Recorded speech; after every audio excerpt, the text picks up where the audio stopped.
Beautiful song, but a real buzzkill. Can't hear it. What song? It was just very sad. Lightbringer. Yeah, it was like the slow. Yeah. Yeah. Anyway, good voice. Yeah, great voice. Yeah. Me or the person singing? The person singing. Yeah, I have a terrible voice. Well, we've heard it. Well, you know what? You haven't sung that much this split. Yeah, I know. I mean, it needs to be a special occasion for me to sing this. Yeah, you're getting changed, putting your makeup on, making a cup of tea. We haven't done those things yet. All right, let's jump straight back into the Nick bag. Lol Arkengal says, is there anybody in the OPL ecosystem who can beat Swiper in a 100-meter sprint? Not in the order house because we did one and he won. So How handily? Ronan gave up halfway through and Geordie... Halfway through 100 meters? Yeah, Geordie wasn't exactly on his heels either. So yeah, the rock in the top certainly rolls pretty quick. He's a boulder of a man, you know. Like he's a wombat. He's the wombat. I was gonna say that as well. He's the wombat of the team for sure. Like when that guy has momentum, he doesn't slow down. I don't think anyone could beat him. Are you saying wombat? Yeah, wombat. Wombat? It was a wombat. There you go. Wombat. Is it wombat? It's wombat. Wombat. Oh, He's got an this accent. is just like you not knowing Fish's wedding. No, he's This is a not like that at all. Queenslander. They say like things Oh, like yeah. skewl and It's peel like and your keel. A's, his O's. What, my A's? What's You got wrong the with my A's? Melbourne, your A's and your E's. Really? Yeah, totally. Really? You say Melbourne? Yeah, you absolutely have that. I do not. You totally do. You Chat will just back me up for sure. speak like a I peasant. reckon if anyone would beat him, it would be maybe one of the Mammoth guys because they could do it in 2 steps. Nausicaa or Quaker. Maybe Cupcake. He's still keeping fit from the No, tennis there's days? absolutely no way No? Cupcake beats Dos in a 100-meter sprint, I don't think. There you I go. don't think there's anyone. Dos runs like every single day. So we I know, actually I've had to seen. stop it. So between, because we play best of 5s at the moment, so between game 3 and 4, we normally take an extended break. And Dos made Harry go for a run. And then Harry couldn't play the next 2 scrims because he was just dead. So Dos really he loves the endorphin release. It really, yeah. And Rory loves the endorphin release up until about 50 minutes. Co_st_ma. Coastma. Do any of the OPL casters' kids have a favourite player? Rusty, your kids? No. Skimmy? None. None? Let's talk to you. Jasper? Yeah, Jasper actually really likes hanging out with the boys. He likes to hang out with the team? Yeah, absolutely. He's a little bit of a show-off at the moment. I mean, like, he's just over 2, and he knows the solar system. Mm-hmm. So, like, he likes me to put the solar system up on the boys' whiteboard, Yep. and for him to go through and tell them all what the solar system is and stuff That's like that. very- He's that's a little bit very- of a show-off. that's But very wholesome. him and Dos were having a good time hanging out, and he also took to Billy as well. So, Oh, okay. Yeah. There you go. Do you feel like you need to be accepted by the child in order to truly join order? yeah, absolutely. I mean, I call them all his uncles. So Swiffer, for example, I'm good friends with Swiffer outside of just League of Legends. Yep. I call him Jasper's godfather. Yep. And he buys him clothes and stuff and treats him and like, so Swiffer definitely is Jasper's like favorite player. Even though he betrayed you. Yeah, even though, I mean, he didn't really betray me. He went to bigger and better things. That's a betrayal. Banjo actually hates the OPL. And I only know that because today when I went to work, he stood at the top of the stairs. I'm walking downstairs to go to the front door. He stands at the top. He's going, "Don't go, Dada. No, you don't need to earn money." And I'm walking out the door. I'm like, "Capitalism." So I don't think he's a big fan. But I'll introduce him when the time's right. At Jerem Ashley says, from the OPL players, who is the best streamer? Who's the best streamer? Well, I know we have a pretty easy short list of people who stream, given most of them live in one house. I would say Swipe is pretty entertaining. I like Dream streams a lot, though. I like Harry streams. I was watching those the other day, eh? He just says it how it is, has a good laugh. It was like I mean, Jiro that's queuing. a lot of order players. He's an interesting guy. He's cool, man. This doesn't count because he's not part of it anymore. But I remember, I think I was watching a King stream. Yeah, Calvin's an awesome streamer. King's a great streamer. I know he doesn't count because he's gone. Yeah. But I feel like he counts in spirit. There was a great clip of him. Caitlin ulting off a Yeah, chair. and then like just going A over T on the chair. Fantastic stuff. Perfection was, like, in my opinion, Fantix was always the best streamer in OS. Yep. Even though he's like not an OS player anymore, I always used to watch his stream.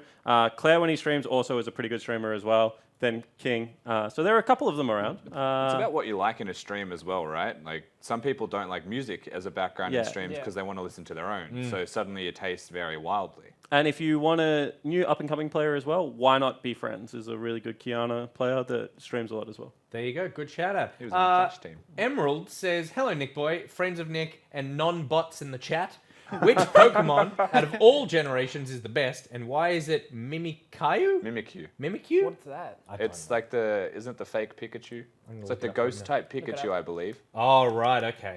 It's like- Okay, so I have a statement. yeah, it is. This is the It most is. take. Oh, that's actually really weird. That was that one, right? Shots? Yeah. Yeah. There is only one Mon, Yeah. and it is Digimon. Oh, I knew it. Oh, no. Come on. Get out. I hate all these games, and I disagree with you on that. Definitely not Digimon is significantly better than Pokemon, chat. You Significantly. give like any form of argument other than pointing. What do you mean? Is Digimon still around now? Yeah, of course it is. I don't. Has anybody don't heard of think Digimon? So. Yeah. Has anyone heard of Digimon? Has anyone heard of Digimon Go or Digimon Games and Digimon this and Digimon 2, you were I in have an not heard of army Digimon tank. You were since in a I was like 10.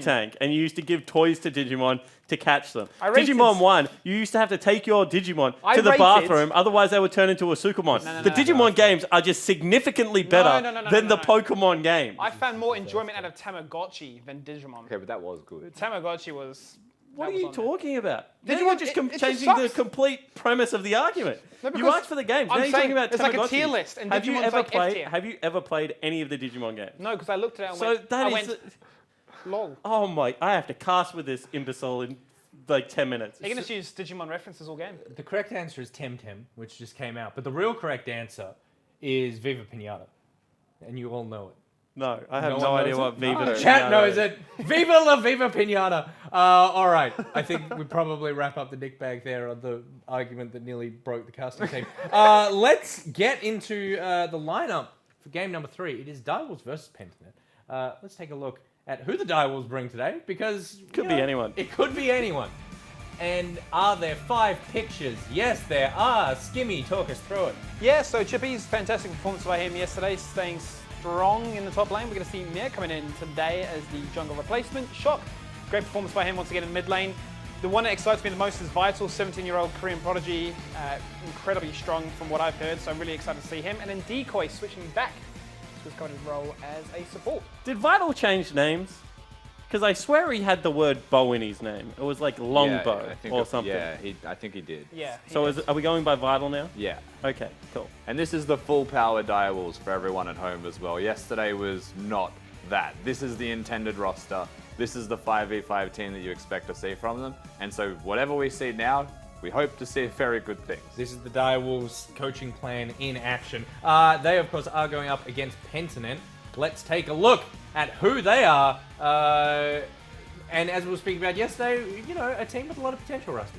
Yeah, they definitely do have a lot of potential. Biopanther is your top laner. Sully of Order in the past in the jungle. Get back in the mid lane. Praedyth and Rogue are your bottom lane. And not the best overall performance from them yesterday. They were smacked around a little bit, but there were still positives. There's still good things to take home for them. But there was also a lot to work on overnight. Yeah, absolutely. And I think that really what surprised them was the pace at which the game was played. And the Chiefs really, the ability of the Chiefs to really accelerate that through strong solo lanes. I guess the job doesn't get any easier, right? You're now going up against Chippies and Shock. Two of the more hyped up players coming into this season of the OPL felt like they were with, you know, people like Fudge and, you know, Swiffer as well as Ryoma and Triple going overseas. This was going to be the next generation of solo laners coming up. So going to be a good test for the Pentanet lineup to see if they can deal with the firepower of the Direwolves. And we've only had the one game, obviously, with both these teams yesterday. Are we able to tip a winner on this, you know, despite the fact that Direwolves an unknown quantity today as much as they were yesterday? I mean, if I was to pick a winner, I would say Dials just because of the consistency of the roster through the years, right? You would expect coming into a week But one. not day to day.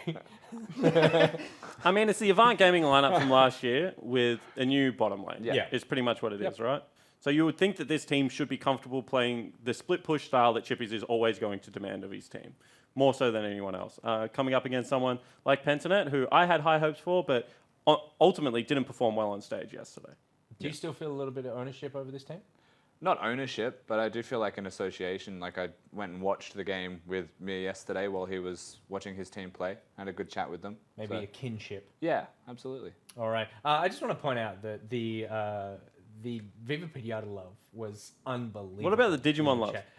No one. Everyone said that you're insane. Bryce is in the chat though. He said, Asian. "Oh my God, Viva Pinata is actually lit." So finally, Bryce and I agree on something, and all it took was for him to move to Korea. All right, we'll be back after this short break to get into game number 3 for OPL's 2020.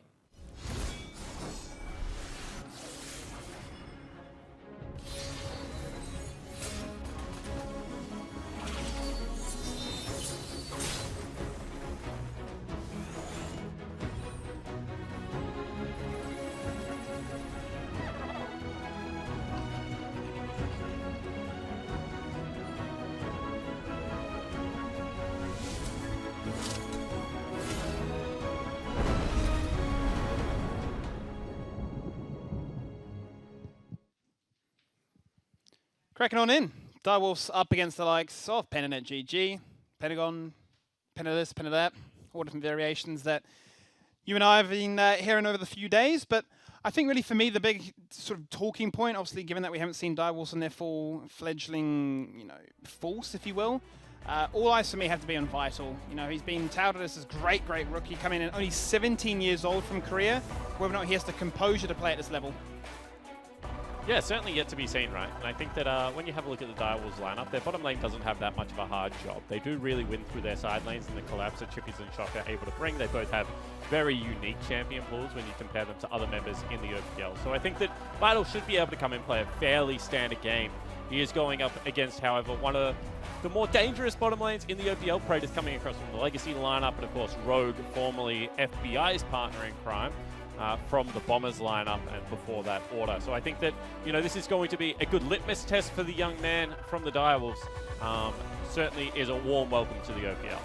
I think will be a warm welcome indeed. Set being taken away after what we saw in last game. Incredibly strong, but unable to really close things out there. I think Set is going to be significantly weaker in pro play. He's one of those champions that's very prone to be getting caught out. He does have a kind of one-and-done mentality as well with his combo. Yep. If he gets CC'd in the middle of it, he certainly just will fall down. So I'm not surprised that teams like Pentanet don't really want to deal with it in a side lane for someone like Chibis, but I don't think it is going to be, that must-pick ban that it kind of is in solo queue right now. Speaking of must-pick bans, Karthus taken away, which leaves Akali open, and that was the quickest insta-lock I think I've ever seen. Yeah, I mean, I was saying it yesterday. I think Akali had something like 40 bans in pro play and 100% presence. Yeah, 100% presence. She's the most ban champion in the game right now. And the fact that Shock and Chippies both play it is certainly one of those things that you have to watch out for, because they go into mid or top lane right now. And very independent champion. You don't really have to build a comp around it. Just it's all round strong. Yep, it will do damage or execute, and if you have the utility and firepower behind it, anybody that's dangerously low, kind of like what Prey listed on Echo, they're able to get in there and get the job done. So I think both teams right now are incredibly happy. I mean, we're definitely racing through this draft, so no questions there. Yeah, absolutely. And I think, Misfortune versus Aphelios is starting to become a very standard matchup in that bottom lane. Center does seem to be getting slept on a little bit. We have seen the strength of it once already today, as Legacy were able to grind back that win. It is going to be Sully with one of his more favored counter picks. He's not a huge Lee Sin player, however, does play the champion, does like to play a lot of the Lee Sin counters, however. So things like the Rek'Sai, like the Olaf, will be picked up pretty often by Sully, I would assume. Also a pretty good Gragas player, so he would be comfortable in this matchup versus Miro. Yeah, Rek'Sai, an interesting, champion, because you're looking to really emit some strong pressure, kind of like what we saw at least in the last game. You want to get in there, you want to pump it down, and you really want to try and emit yourself, because as you start to get into those mid-late game stages, you find yourself just so dangerously weak. I just want to point out to everyone on camera that I didn't listen to anything you just said, because Nick brought in drinks, and instead of taking the drinks off him, you pointed at the ground and made him place the drinks at your feet. I was trying to be professional. Trying to be professional is what we're going with right now. I've got this reputation to uphold. I'm a new kid on the block. I've got to try and make myself seem like I'm in the mode. You've been around here for donkey's years, so you really have. Some would say too long. I'm looking at you, Twitch chat. Not surprised to see Syndra taken away. We kind of mentioned this yesterday, but is definitely a flex pick right now for this lineup, and Shock does play it really well. Obviously, with Misfortune, probably not as much of an issue. Camille, also one of Chippy's better champions, and that's pretty quickly going to be Leona locked in. That is a lot of engagement coming out of the bottom lane right now of Pentanet. Yeah, it really seems to me as if, Direwolves have gone down this direction of wanting to have damage, wanting to get in there and get damage, or even just brute force potential in your face with CC and all those different threats. We want to just basically shut it down and survive it. You're taking away 2 big burst mages. What do? They flex it across and say, look, well, we're going to have more engage on our end as well. So for Direwolves, it's literally like Misfortune sits in the back, and there's a bunch of people just getting in your face about it. Yeah, and I mean, that is kind of difficult for Misfortune to navigate because she is prone to dive herself. Biopanther probably going to be looking to isolate Vital, I would say, in these team fights because it doesn't really win the 1v1 versus the others. However, this is an interesting counter pick. Veigar, not a champion that we see all that often. I think it's actually Veigar. Not a champion we see all that. Veigar? I think it is Veigar because he's named after a rider who's Riot Veigar. Ah. So I'm going to say that's him. That's something that's been always big hot debate, and I've always blamed it down to localization or accents, but I like this. I spoke about it before briefly with the double burst mages taken away. I mean, if you're thinking about threats coming at you, he will delete one. Well, the thing is, you can't dash in, right? So it stops Nautilus, it stops Akali, and also will make Miru's job or Mir's job very difficult. So I think that this is an unique pick, and this is what we kind of said about Pentanet. They are a team that have very strange solo laners. Biopanther historically has played things like the Mundo, but also known for his gank playing. Then you have Get Back, who is a good Akali player himself, but obviously has things like the Pocket Veigar available. And they're much more of a group as 5 comp versus what is usually the 1-3-1 of the Direwolves lineup. Be interested to see with that tech pickup how that disrupts the plan that Direwolves were looking to achieve. It started with an Akali and it's finished out with, 4 different threats that can get into your face. So as long as he's available, as long as that Veigar is there, may just disrupt things a little bit too much for them. But gives them that scaling potential. Obviously they're going to be wanting to work on the back of that early game for Soli and then the later game stages for Get Back. But we do have the Direwolves coach on standby. Hey, what's going on, guys? Yeah, good, man. Yourself? How do you feel about this one? I kind of buggered up the draft, to be honest with you. Like, I really could have seen, we're coming to the last ban, coming to the 5th ban, and we're a bit indecisive on what to ban at that point. It should have been obvious that they were trying to leave Akali up in order to play the Veigar matchup, quite an easy one for them. And I just really didn't see it coming. So that's kind of my bad. It should have been obvious. So with that in mind, you've got a pretty good 1-3-1 comp versus what does look to be more of a group bum rush comp, as we like to call them. How do you hope that your team navigates this game?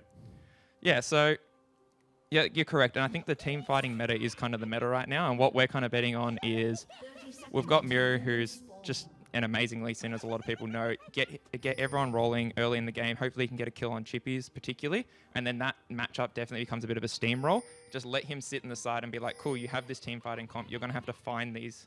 And you're going to have to go against people who I think are mechanically a lot better than you anyway. And you're going to have to force these team fights and fight in these team fights. And then we're betting on the fact that, Rogue's a little bit over anxious a lot of the time for fights. Be like, go in anyway, we'll just kill you. You're going to get too over anxious for fights because Chippies is up there just pounding bio. All right, so see whether that can work out. And obviously, the OPL so far has been a little bit strange. We've been talking about the Gravitas and Mammoth situation where teams sit at the top of the board. How do you think everyone is playing so far in the league, and where do you think you guys currently, are shaking up to sit? Yeah, it's kind of super hard to tell that you can go off scrims, but I think every result, anyone who's watched scrims can kind of tell it's not really been what's happening as well. It really comes down to just who's in form, and I don't really think any team is particularly in form at the moment. I really thought that Auto was going to win today based off scrims. Obviously, I was wrong. And then, we haven't really had the start we wanted to yesterday either, so hopefully having these two back in for their trial would be really nice, that they can just, pull the win through for us and show that they should have the spot. I suppose really off the back of that question, do you think, as one final note, do you think the power rankings that people have given you, do you think they're a fair representation of what you think the potential of this team is? Oh, I don't think anyone knows. I think a lot of it is just hot air. We're just talking about what we think is. You don't see scrims. Even with us seeing scrims, we're super confused. We don't know. We'll see. We go weeks where we go 10-0, and then we go other days where we might, only win 7. So it's hard to say. It's too hard. It's too early. All the imports are still getting used to it. It's impossible to actually give an accurate representation of the teams right now. Absolutely. Well, thank you very much. All the best. We'll see you after this one. Cool. During that, a little bit of interesting play. Huge bottom lane priority generated from the Direwolves, and they go and get a ward on Sully's camp. Sully has done something that maybe even picked up from Spooks. He's gone for a wolf start, which is pretty unique in League of Legends. Will be spotted out up here. However, goes in. Just showing his face, saying hello. And so with that, Mayor's going to have the chance to be able to go for a bottom lane invade. This is kind of a split map situation, and they did mention that they need Chippies to be able to carry in this game. So the fact that this is split bottom map side for the Direwolves and Chippies is getting punished right now in top lane by Fire Panther could be something that comes back to bite the Direwolves in the butt. Yeah, they're definitely keeping those resources up in the top lane there. You can see Chippy's taking it back. Not going to stick around for this one. Sully definitely hot on his tail with that red buff. Really wants to, if anything, force out a flash and just make his priority in the lane that much weaker. So we see Teleport burnt, level 1, only going to be a longsword picked up. That should be a walk back from Fire Panther. And now they can use all of this pressure to be able to regain control on the top side of the map. And this is what I kind of expected coming out of Pentanet. They are a well-coached team. We talked to Western Way yesterday. He's very confident in his, newer team's ability to be able to pick up concepts that he's trying to teach them. And I think that this is one of those teams that should be one of the smart teams, in quotation marks, of the OPL. And that's certainly very good pathing from the rookie jungler. There's the situation there. Vital having gone back and Decoy's recall just been interrupted, so unable to change things around himself, has gone for the dematerializer, so looking to make sure that later on into this game, able to keep those lanes in check, specifically cannons. Yeah, and I mean, a little bit of a nice hover coming across there from Sully. Felt like Get Back needed that wave to come in. Ooh, big damage. Decoy is playing rather aggressively here, but you have to wonder if he's baiting based on the fact that Mir is there to stick around. Bait or not, Aphelios takes those. Yeah, and I mean, Aphelios at the moment just seems to have so much sneaky damage. I've seen so many supports think that they can just freeze a wave or, that they're not going to be bursted out like that. However, it's a very good kill being picked up, and it was already mentioned that Kai felt like this Pentanet team does have a better team fight, that he buggered up the draft a little bit in his own words. And that's only going to make the game more difficult. BF Sword first back coming across for Aphelios. Yeah, and that's just exactly what you want, right? You want that dream start, you want to really carry that through. You heard about how they say that Rogue can be a little bit apprehensive at times, but, well, if an opportunity like that comes across, you take those. You definitely do not hesitate for a second, and you get that job done. Well, Rogue's kind of the opposite. He never hesitates. He's very thirsty to be able to look for engagement. I think that's what actually a lot of teams prey on. We used to allow Bombers to play things like Zyre and Rakan and take skill matchups like Nautilus into it because he was prone to being caught out of position on heavy engaged champions. And this is kind of what the Direwolves have gone for here, right? Nautilus and Leona is something that we see so much, and Nautilus can win it if Leona is over-aggressive in her dive. So we'll see how it works out.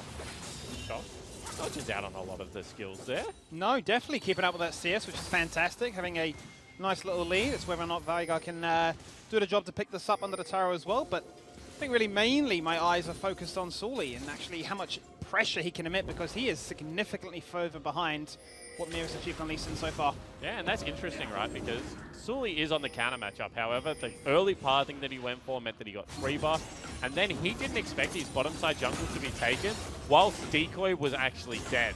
But that was really clever from Mir, so he's now 2 levels up. And in a situation where, he can potentially carry out this early game for his team, which was another one of those keys to success for Kai and the Direwolves lineup. Yeah, looking to try and null and void what that champion can do, especially later on into the stage, but they will take that advantage. Oh, Dragon resets for a second, but they will have this one in the bag. Lee Sin nowhere near to contest.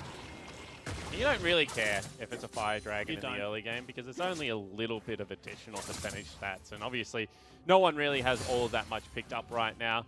I mean, it's a nice to have. You would never say no to the experience that Dragon gives you early, but certainly not something that Direwolves are going to lose sleep over. And the fact that they've been able to recover top lane so successfully after kind of a disastrous early game, and that Mir has put Sully so far behind, the small advantage in the bottom lane is being completely nullified just through CS advantages elsewhere. Yep, already level 6 to what Sully's still level 5. He's put a a control ward down there, but he's still going to be spotted on out. He really wants to try and force that pressure that he's managed to achieve in this early game for that 20 CS lead. And they've kept him there for so long. I was really surprised that Mir stuck around for all of that time. You can see that Rogue and Kratos definitely knew that something was up because they had backed completely off that way. However, it is just going to be Vital as well as Decoy trying to now get this wave out. We'll see whether Pentanet decide to go for a bit of a fight. Yeah, staying strong though. He's putting a lot of time into this on his spawn. Yeah, he wants this to be able to hit the turret, but I just still don't even think that even if they clear this, the Leona's just going to freeze it up, and you can see the lifesteal daggers are there for Praedyth as well, so he's very happy to be able to tank that one. So another disadvantage, another situation where I don't think they got the perfect recall, and Pentanet should be able to push another wave here. I'd like to see a swap around with that in mind and turn your attention towards the top lane, sort of really get chippies online, maybe focus towards that Rift Herald, having sacrificed the Drake, and continue, because as a result of all that time wasted, bot lane gets to push them for free. Rek'Sai's now catched up completely with the CS as well, so that massive lead at the early game is starting to fall away from you. Yeah, it certainly is, and it looked like Direwolves were saying, okay, we can go for a lane swap here. We're going to be able to pick ourselves up a Rift Herald. And Pentanet just pushed the bottom lane so quickly that they were forced to go back down there because they wouldn't have won any kind of base race even with the Herald available. So that's a really great read coming across from Pentanet. They actually just picked up 3 turret plates for what will now only be a delayed trade of the Herald. As you mentioned, Dragon already gone off Summoner's Rift, so this was going to be the area that they were focused. And now it looks like a potential 1-3-1 going to be started up here as Pentanet will go back to base. And it has been a relatively quiet mid lane, so quite happy days for Get Back, who will be given the blue buff so we can carry on stacking on up and become that one-shot beast that we know and detest him for. Yeah, and I mean, he's going Glacial Augment, right? So this is going to be the Hextech GLP picked up, and then Spooky Ghosts, the Twin Shadows.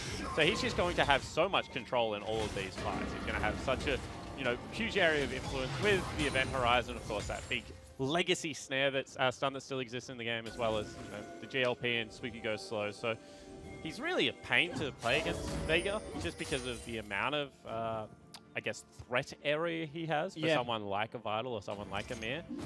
So definitely have to be very aware of what's happening in this mid-game. I think really a point to highlight in a meta that is so teamfight orientated is the fact that, yes, we know what Mordecai's can achieve, but the same could be said there for Get Back. The fact that, you can take one member out for a death run for 7 seconds, you can delete another, suddenly you find yourself in a 3v5 situation where if you don't find it within that window, maybe Pentanet start to scratch heads and go, well, we have managed to get a kill, but have we managed to be as convincing as this comp allows us to be? Potential gank set up here, however. Was spotted out on vision, so Sully doesn't decide to go. And yeah, I agree with you. I think that this is one of those team comps that if they are able to set up in an area, it's going to be very hard to walk into them. Despite how well some of the divers act against other team comps, this is kind of like the situation yesterday where we saw with the Chiefs that if you're got on, normally you're the best engaged tool in the game, but if all of a sudden you're playing against Yasuo, you can't really do anything with that engage, right?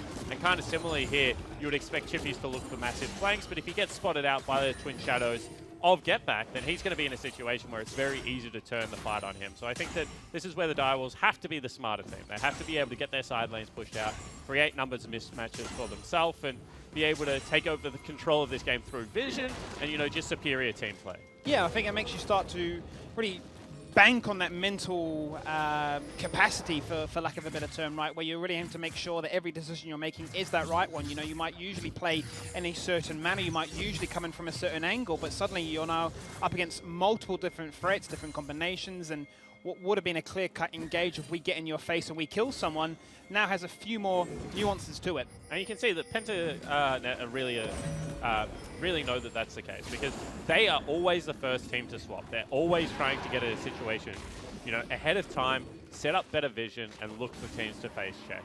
And then as soon as Direwolves do this group, they're winning the side lane push, because you can see already that Praedyth is down, pushing his wave into the turret that only has 2 plates left. That's going to be responded out by Chippy, so this should give a whole lot of time for Pentanet to be able to set up around this Dragon area. And they have done that for the time. Shock respecting that threat, he's going to TP on in. That is damage. There's no other way to describe that one. Rogue flashes on in, it would have been so beautiful, but he whiffs it completely. But that is just a little glimpse to what a Veigar can do. Yeah, absolutely, and that's a 0 item Veigar. So the game only gets worse from here for Miru. But that is just going to be Dragon picked up. It's going to be the second Dragon of the game. They're getting the soul nice and stacked early for this one, and I think this is what a lot of people expected from Pentanet. We've already seen just how well drilled they are. They set up around that composition beautifully. overreach in the mid lane from the Direwolves, trying to get mid lane. One of the easiest ways to contest Dragon is by pushing mid into the turret and then being able to take river control. And that was just never going to be allowed to happen. Even Mir's facial expression after that one, he even knew it was a little bit awkward how that all came to fruition. But he will need to use this Rift Herald before it does expire. It's going to be interesting using it topside, right? Because Panther still has his ultimate available. You need to make sure that you don't get caught in a 1v1. Instead, it looks like they're just going to use it for plate, so not even trying to push through for a turret response of their own. And that means that bottom lane can just continue to shove. Bot lane carries on shoving. Both junglers are actually putting a priority into the top lane to ensure that either a disengage happens or an engage, either or. They haven't spotted out Sully just yet, so as far as Mir's concerned, it is a 2 versus 1. More resources being put into here. As you say, only a couple of turret plates fall on down, but they're not going to be able to get the full amount before that 14-minute mark. Yeah, so turret plate's going to be exiting, 14 minutes into this game. It is going to be the 1,300 gold lead for the Pentanet lineup. And I mean, this is where the game starts to be getting nervous because they already mentioned, we felt like we had stronger lanes, that we should be able to take advantage of that. Well, top lane's dead even. We thought that Miru, who was a superior jungle to Sully, was going to be the recipe for success. However, that also hasn't come to the case. In fact, I thought when I first saw Miru play that Sully was a really good matchup for him. And we actually had planned to use Sully much more last year against junglers like Raze and Miru. Hold the thought. Hold that thought indeed, because we're going to see action with double teleports, actually triple teleports, 2 in favor for Pentanet GG, who want to start this one right away. Shock does the damage, and that's why Akali gets banned. You are deleted. It's a beautiful positioning there by Vital, the Korean Prodigy on the flank, zoning out 2 members at their tower. This tower still stands, but the Direwolves showing us a little bit as to what they want to achieve. Yeah, and I mean, that was a very interesting fight because I feel like Vega had all the time in the world to set up there, right? Teleported in nice and early, got the event horizon down, but it was just a sick damage coming across from Akali, who is at that Hextech Gunblade, so very accelerated in this game. 134 CS, actually leading most people on the map. But we'll take another look at it, right? So this is the first teleport coming down, is going to be Vega. So he pops into the team fight, and he's able to get that event horizon down. However, he missed Chippy.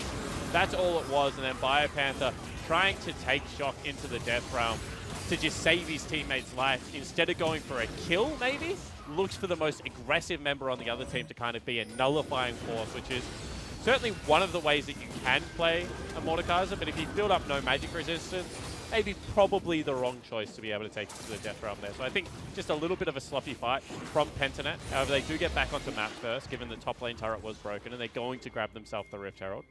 And what I was going to mention is I felt like Sully's playstyle was actually going to be very good against a lot of the aggressive junglers, because he is a farm-oriented jungler. So he's things like Nidalee, things like Karthus, even things like his Rek'Sai are much more counter-gank oriented than aggressive gank oriented. And what that means is if you come up with a game plan which is, play a little bit more reserved in lane, maybe go down that 5 or 10 CS. This is a guy that will put the jungle on power farm and can punish some of those ganker-heavy style junglers at the moment. So, haven't seen it obviously yet. Is playing something like a Rek'Sai this game, which isn't necessarily a power farmer, but certainly something to be aware as the season goes on, that he does have a lot of these junglers that are a little bit off meta and a little bit different from the other OPL jungle playstyles. Yeah, maybe the adaptation going into this matchup and his own take on what he thinks is the direction need be, perhaps, some coach influence as to, we want you to try and really bully Chippies. We know it's a condition that Direwolves like to try and bank upon. And he will have an assist to his name now, Chippies, but definitely hasn't had the unlocking potential that we typically see coming out of him. Been a bit of a slow game, despite a 20 CS lead. Nothing too major so far. Pentanet GG definitely keeping an eye on things, and they're the ones in the driving seat. I don't think it's really changed much of their game plan from what that fight just really demonstrated to us. They are still the ones that can command these pits, and every single time you come in and try and look for a dragon, you've always got to be considered that big, big threat from Vega. However, they have now kind of lost positioning on the map because Mordekaiser is still in the top lane, so they're trying to fight pretty heavily for this priority. Chippy still hasn't shown on Summoner's Rift, and they have completely opted to trade sides, so they don't feel like they are strong enough to fight right now. Instead, it looks like they're going to drop Herald top side of the map, maybe try and push for a turret or two, while they give that first turret of the game, dragon of the game, over to the Direwolves. And this is where teams do make a little bit of a mistake against Vega. It is impossible to push into him. Unless you kill him right now, which is going to be a tough ask, he can wave clear this by himself. Yep, and if you push yourself up too close to the tower, Vital incredibly lucky not to have fallen down on that one. Time wasted. They're going to split across with Dragon respawning. Going to pick up an Ocean They're Drake going to to their look for name. two turrets here. But yeah, as you say, 2 turrets are in their midst. One's already fallen on down. Chippies needs to find some value in that bottom lane. A solo kill would be nice. Some form or some avenue to prevent this tower from falling on down. Okay, you can see Vital coming in. He's looking for it. It's a very early bullet time. It's going to find a lot of damage onto our primary target in a Leona. Leona jumping on in, taking out Shock. That's a nice little start to the fight. Sorely popping the ultimate to try and, I suppose, buy time, if anything. It definitely wasn't going to be an execution. Decoy with the flash and the hook. The Make It Rain coming on down. Can they find a triple? That's what they're after. It's a double so far for the Korean. And it's going to be a triple cleanup in Isle top lane. Yeah, really nicely played there for the Direwolves. I mean, they pick up the 3 kills. They do lose a turret, but they're able to preserve the second. And that was so strange because Get Back opted to not try and rotate towards the fight. Instead, he took himself a recall, went back and picked up the Twin Shadows. So that's another major swing in the game. Let's have a look at it. So you can see Miru heading through the jungle right now. I feel like Get Back would have been able to head him off. I feel like in a 1v1 situation, the Veigar is currently stronger. However, he decides to take a recall. That means that Rogue is always going to be caught here. You see the flash coming across from Decoy, nails him, Praetor comes back to try and save his AD carry. That's always a rough decision, and then just no hesitation from Miru. Already mentioned how aggressive this guy is as a jungler. He will look for those kills. The kickback towards Vital, 2 kills now picked up for the Misfortune. And Direwolves have their first kind of sizable lead of the game. And that was off Pentanet trying to trade aggressively across the map. Yeah, and it's basically, you know, as long as Veigar's not there, we need to force these fights, and we have to win these. Because, hey, look, if they're not winning those skirmishes, you've got some serious question marks coming up against your head thinking, well, how do you win? If you can't win when he's not there, you're in trouble. You definitely can't win when he is there, so you need that confidence. You need that sort of chance to find some power spikes to get you, potentially, those God moments. Yeah, absolutely. And I think that when you have a look at how this game is now playing down, you can see that Direwolves are really trying to play 3 lanes. However, Pentanet are just holding their Veigar mid, and they're trying to rotate Praedyth around the map. And that is causing Praedyth to fall behind quite significantly in farm, right? So he's now down 40 CS. He also lost down on a couple of those kills just then. And that means that Vital, who is just parked mid lane and like a vacuum cleaner, is just hoovering up all that CS, although, hold that thought, he's dead. It's almost That's comical. what I said. Don't go mid. The second time it's happened to him, and the outcome was no different from the first. But yeah. So the way you have to play against Veigar, for those at home, is get control of a side of the jungle and be able to threaten him from 2 angles. If you're just walking at Veigar from one direction, that's all he has to do. He's going to look for it once again as Rogue tanks up the tower. Decoy goes golden, but it looks nice. Looks even better when it's on the ground if you're a Pentanet GG fan. And notice, once again, just a one-direction fight, and Veigar just is able to cut off the whole choke point. Yep. Just puts down that event horizon, and there's really nothing that Decoy can do once he's in there. And I think this is kind of what Kai was saying, that their team doesn't have the best flank potential. If it's not going to be Lee Sin or Chippy's coming in together, they are relatively squishy. They will get blown Quite static. up. So that's why they have to play, I guess, a bigger map game. And it looked like they were doing it, right? We're complimenting them for being 50 CS up on the 80 carry position. You know, you can see Chippy's also 30 CS up. So they were starting to put the macro screws into Pentanet there, but just one mistake. And that is going to be the complete reset on Summoner's Rift. And now Get Back with those 2 items, Spooky Ghost as well as GLP. It's kind of a nuisance in the mid lane. He's definitely a threat to bear with. That Dark Seal going to be pretty safe as it climbs on up and just becomes ever stronger. He's like a Dyson vacuum cleaner, and he's doing a great job of just soaking all this XP and all the CS and just saying, you shall not pass. Literally, you know, these towers, although they're taking a little bit of damage, they're going to get tickled every single time you come mid. Yeah, absolutely. And I think that this is where, you know, you have a look at how they've been able to play out this mid game. And really, if Praedyth isn't getting caught in a side lane, then you're never going to be able to break the mid lane turret. And that's what we're seeing. Once again, he catches the wave nice and deep. He is losing CS still, but he's just rotating back towards mid lane. This time it's going to be a fight around bottom side. You can see potentially Chippy's caught out here. Had to flash. It's all right. We'll show it to you next time it happens. Yeah, it would be interesting if we do have an observer replay to see how that actually went down, but I suppose once again it just proves that there is pressure. Leona is always on the hunt. Mid lane is becoming a bit of a stalemate when it comes to trying to make something happen there.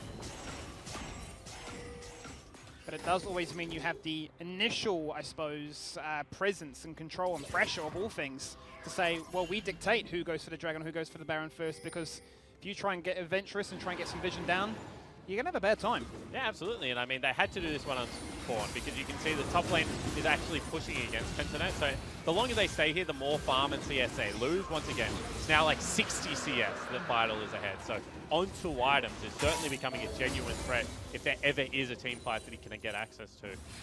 So Pentanet, they get control of the area, they take the objective, and they're now on Soul Point. You feel like they want this game done as quickly as possible. They do not want, you know, Chippies and Shock to be able to continue to scale up in these side lanes, and they want to be able to end their week 1-1. Yeah, absolutely. And I think, you know, for me, I'm pretty impressed with what I've seen from Vital so far. It's his debut today, like I said, 17-year-old out of Korea, coming in here with what is being described as an explosive and aggressive playstyle. He's not afraid to get in there and be a frontliner and use that bullet time to try and zone out 3 major threats. Let's just say that. Yeah, absolutely, and I think that he's kind of had an easy gameplay to go towards. You know, he's just kind of laning 2v1 versus the mid laner right now and soaking up as much CS as possible. Hasn't been able to break turrets, but was fairly good in the laning phase, 2-0 and 0 on farm, you know, well and truly ahead of the clock at the moment, so certainly seeing the potential as a young man. And this is interesting. This is a moment of reprieve now for your Direwolves fan, because there is no Veigar in mid lane. They got some damage. He's just returned, so they all groan and have to go back to what they were doing beforehand, but every single time he is gone, it's like a Hail Mary of go, go, go, get in there, get the job done. Yeah, absolutely, and I think that that was a slight misstep there from Pentanet, because they felt like they had to send him to a side lane to deal with Akali, but in reality, Praetor cannot hold that turret as well as what Get Back can. So instead, they just go for a group now, and they're going to look to break mid lane turret first. Now, teleports are available. Bullet time is going to be used on cooldown. For the most part, it's being used as a ADC version of what Veigar can achieve, both cleaning out that mid lane. So it's a big, big stalemate in that regard. All the action seems to be revolving around these objectives as well as those side lanes that you've highlighted. But the question is, why not do it again? Like, on this wave, you should go for another siege with the Veigar, because you know that now there's no bullet time available. What's the next ability that they can use to defend this wave? I don't think it exists. So you can see Pentanet, finally, they go back to it. They have got good guns now set up for Praetor as well. Should be able to siege down this turret with a sniper rifle. They've got incredible vision. You're looking left side, you're looking right side. They've got control walls. They've got the ability to sort of scout out where people could be. Solar Flare coming out there rather aggressively. Maybe a little bit adventurous. Yeah, that was a very split decision coming across from Pentanet. Rogue wanted to fight. Get Back got hit by one double up and was like, I'm fine not fighting right now. Yeah. I am very happy to take a reset. You know, I'm very close to getting my death cap. We're going to be okay in this game. It'd be interesting to note how many stacks he's on right now, because he's definitely the contributing factor as to why Mira is on 2 deaths. Yeah, we can't see anymore. There used to be a little bit down the bottom left of the screen that I could see stacks and things like that, but now I just have a lovely McDonald's logo. Makes you hungry, eh? It does. I'm actually starving again. Again? Yeah. You see, what the thing is like, I now have started going back to gym, and it's 6:40, so my eating window is normally like 11 till 7, like in a minute fast. So if I don't get all my food in then, I'm just absolutely banging by the time we get to this part of the show. Glucose levels down through the floor. Yeah. I actually bought McDonald's after this, or after yesterday. Did you really? I think the marketing is getting to me, eh? What did you get? I got a Hunger Buster. What's a Hunger Buster? Oh, it's beautiful, bro. It's so you got a Big Mac, you got chicken nuggets, you got chips, and you have a sundae. And a sundae. And it was just a little bit of everything. $15. What kind of sundae are you? Caramel sundae. Oh. MVP. I love Really? sweet things. No, I love sweet things as well, but how can you go past a chalky sundae? Oh, chalky sundae's too bland. It's too boring. You got to get out there, get a little bit creative in life, you know? Do you like spicy food? Yeah, I love spicy food. What's your favorite spicy food? I mean, so I just... How spicy are we talking? Like, do you eat like Indian, Korean, absolutely. super spicy? Yeah. The devil's tongue? I don't know what the devil's tongue is. But so we, because we're Italian, so we would like fry chilies in oil. We'd just have chili oil on everything. I like that. So generally pasta is what I have chilies on. Good choice. Almost as good choice as this mid lane farming. We're talking about food. As Nick has brought in food. What a beautiful person he is. I want to publicly apologize. I want to publicly apologize before Nick for telling you that. Can you put my drinks down? I got roasted here. I think this is going to be another use of the bullet time. Oh, Vital's caught. He's an elusive figure, I'll tell you that much. And these towers have been staying up for far too long. 28 minutes. And we're still looking at outers. Certainly are. Vital nearly walked into that event horizon. However, this is going to be Soul, so they have to come in and contest it. We'll see how they decide to do that. Shock's decided he wants to make something happen. He wants to get rowdy. He's popped that teleport. GLP slows all that down. Finally, the red turret falling on down. Now we might see some action. A turret goes, the members will fall surely. Bullet time finding so much value. Sorely so lucky to get away. Aphelios nearly got the execution onto Decoy. Biopanther is hungry for the 1v3. Can he do it? He's going to fall on down. It's not going to happen. The Direwolves so damn patient, but they get the ace. Yeah, and that is going to be a huge cleanup team fight for Shock there as well. When the bullet time came across, you could see that Praedyth kind of panicked and mispositioned away from his team. That allowed Shock to get into the backline. Good use of the flash to escape the event horizon. That will be Baron picked up. That is going to be nearly a 7,000 gold lead. Let's take another look at what I'm talking about. So Biopanther in the front line. He's trying to keep the Chippy down. Gets hooked up and will go into the Death Realm. However, now this is where the split happens. Get Back runs so far away from his frontliner in Rogue that when this happens and he gets Shock is able to escape the event horizon, there's just no defense available for him. And just such a split fight is exactly what Akali is looking for. And I think PentaNet would want to have another crack at that one. I think they really would, because you look at this composition, we've talked about it all during this game. They have a beautiful ability to craft out a spot and say, you are just not going there. But I think it already started, for me at least, with the bullet time, just separating the team, and then Direwolf saying, well, fantastic, we've basically made you run away like scurried kids. Now we can dictate how this fight works, not you. Yeah, it actually started a little bit before that, because what actually happened is that Vital was able to get mid lane positioning, which kind of forces you to go the long way around. We're talking about the easiest way to get towards Dragon is by pushing in that mid lane turret, right? And because the turret fell down, and you could see PentaNet really wanted to defend that, but ultimately were not able to, really caused, I guess, them to be corralled into a choke point. And against Misfortune, against Nautilus, that's certainly not where you want to be. And we're just seeing the strength of what is, the Akali pickup here for Shock. He's now level 16. Is building towards a death cap as well, and it feels like that was nearly the last legs for PentaNet. If they were able to get the Dragon Soul, you would have felt like they were still in a good position in the game, but now that they've lost all those shutdown values and Vital is just so far ahead of Praedyth, I don't really feel like there's all that much that PentaNet can do to now stall out this game. It definitely feels like they are in a, I want to say rough spot, but I think that doesn't really sell the point. I mean, you're 100 CS up against your counterpart, not to mention you've got kills to your name and a bounty across your head. You are a big kill if you can acquire it, but I can't see Direwolves finding any moment to sort of let this up after what was such a passive 10 minutes of gameplay. Yeah, I completely agree, and they've nearly taken the whole of the bottom lane turret on the first push. They haven't really been able to get in at all here, so you can see right now that PentaNet still trying to defend two waves, but I feel like this has to be the engage if they want to be able to stay in this matchup. My eyes solely fixated on what Vital can do. He's been a big driving force into making things work in their favor. And then they get a little bit aggressive here. They want to really force it onto Chippies. He will fall on down incredibly quickly. And, well, that's a bit of a spanner in the works. Okay, it buys time. Direwolves do pick up an inhibitor, but they'll take that. Yeah, absolutely. It delays the push for now, right? And that's a really good thing for PentaNet. However, Direwolves still have such huge leads, especially in now mid lane in the 80 carry position that, Chippy's falling down isn't going to be all that bad. Damage already done with the base being broken, and now they can kind of park either the Akali or Chippies on Aatrox down there, who is going to have teleport available and play for Baron number 2. Baron number 1, obviously, it's nice to be able to end the game on it, but to be able to build yourself such a sizable gold lead is going to be enough and stall out PentaNet from being able to, go towards an Elder Dragon or anything like that. That Hail Mary play certainly still not available for them. Yeah, really, you've established yourself as such a big threat on the map now with everything primarily opened up. You've got vision throughout the roof. And, what was a single ARAM schematic has truly been broken apart. And you start to wonder now, where do PentaNet GG find that next moment? I worry for them if they try and face chicken for that Hail Mary play like you highlight. I feel like for them, they have to almost welcome another siege attempt from the Direwolves for another inhibitor and say, okay, it's now or never.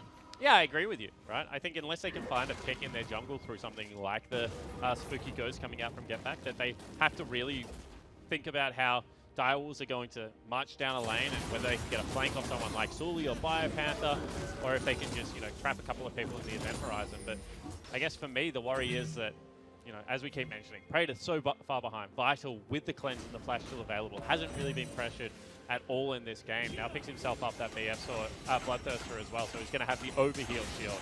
So it's just now pretty difficult to be able to get the ideal team fight if you are Pentanet. I feel like they've been outscaled a little bit in this game.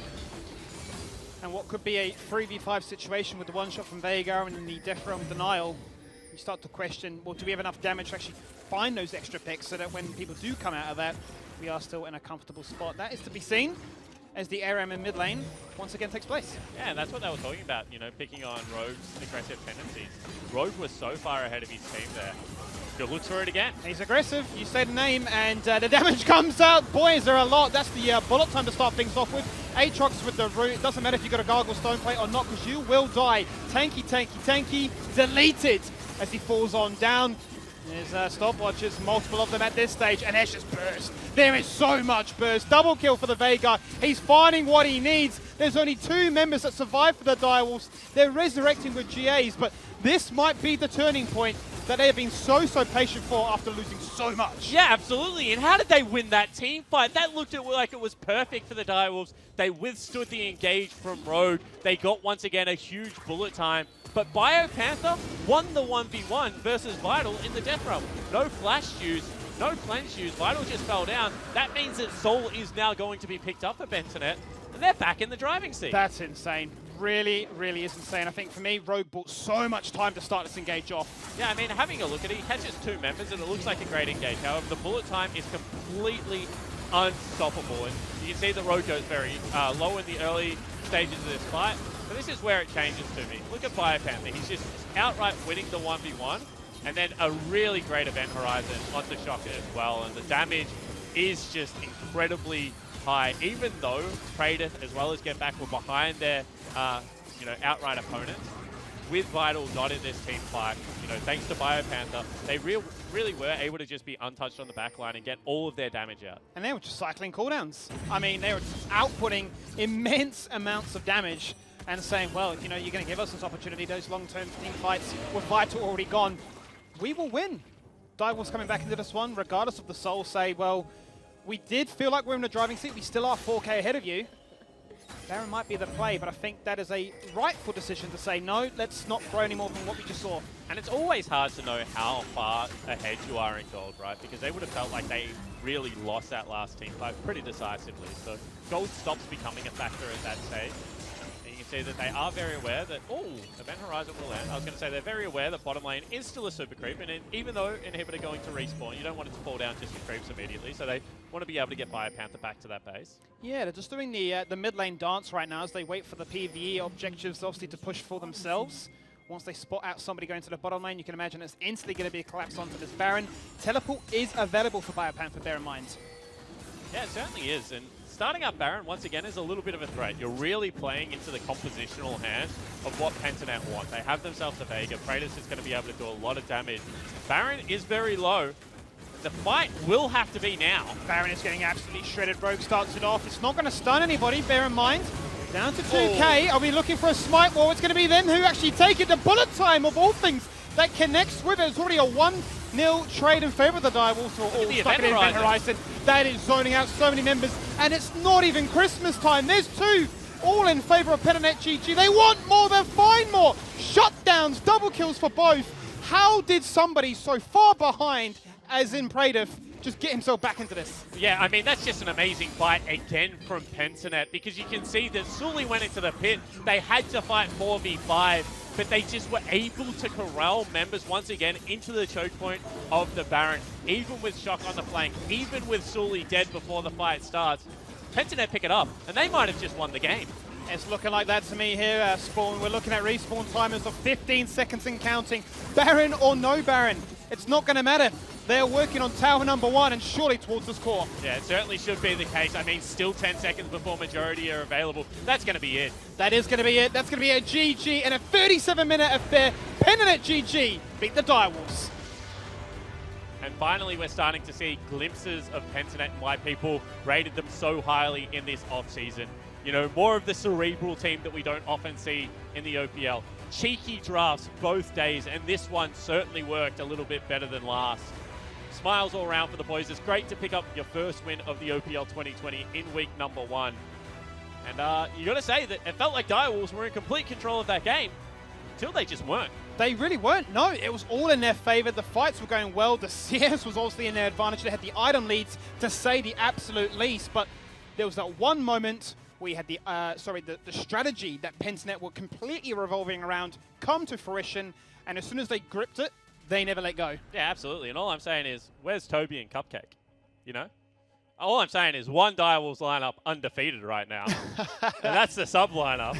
And then the other lineup, you know, not doing too crash up.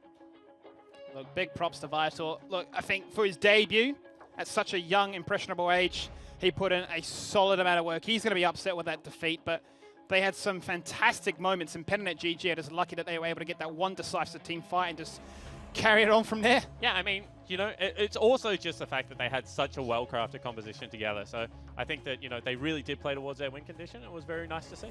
It was very nice to see indeed. So Pentanet GG pick up the win as we jump back to the couch for an interview. Welcome back. Oh, Pentanet, what a win. Rogue, welcome. This is a new setup. It is. Have you only just noticed? Yeah. You don't watch the No, I segments? didn't notice. I know you did. Yeah, it's open. There's a huge couch. You could lie down if you want. Don't. You need to do team interviews with this couch. We could literally. It's enormous. That would be chaos. It's far too big. Congratulations on the win. Thank you. There were people in the chat who were doubting you, and in fact told me to roast people who said that you were a top 3 team.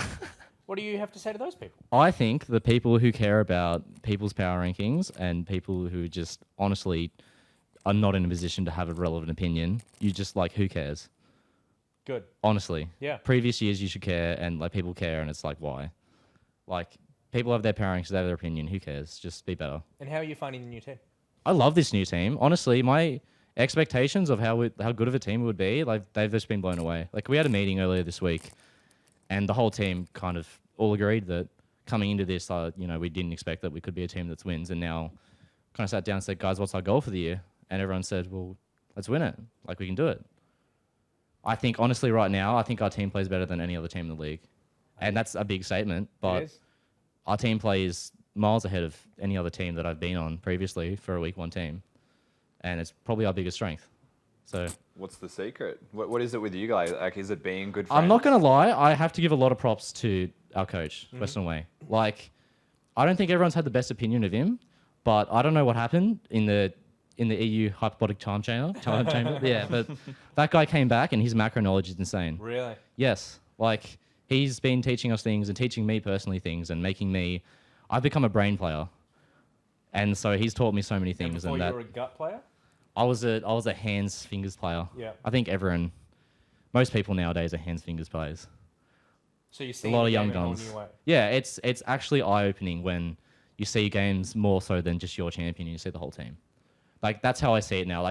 These last 2 games, it's been really hard for me adjusting, seeing the game as more than just myself, and it probably reflects really badly in my gameplay where I'm just throwing seal shots the wrong direction and hoo-ha. But I'm thinking about the other side of the map, right? But it feels better for the team, right? Yeah, it feels a lot better for the team, right? It's a whole new game now. I'm excited. I've never been so motivated to play League of Legends before. I'm actually pumped.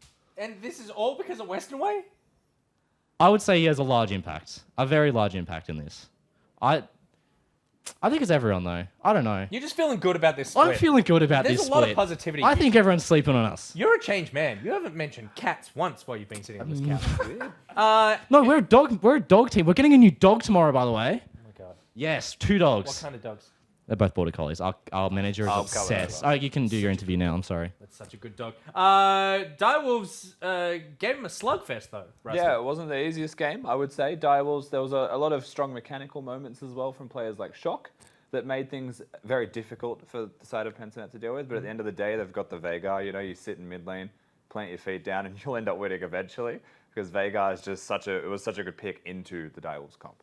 Well, congratulations on the win, mate. But more than that, congratulations on the reinvigoration for League. It's very exciting. And you've been on some great teams, so this is saying something. Do you reckon if you win, they'll give you the keys to the city of Perth? I think they'll give us the city of Perth.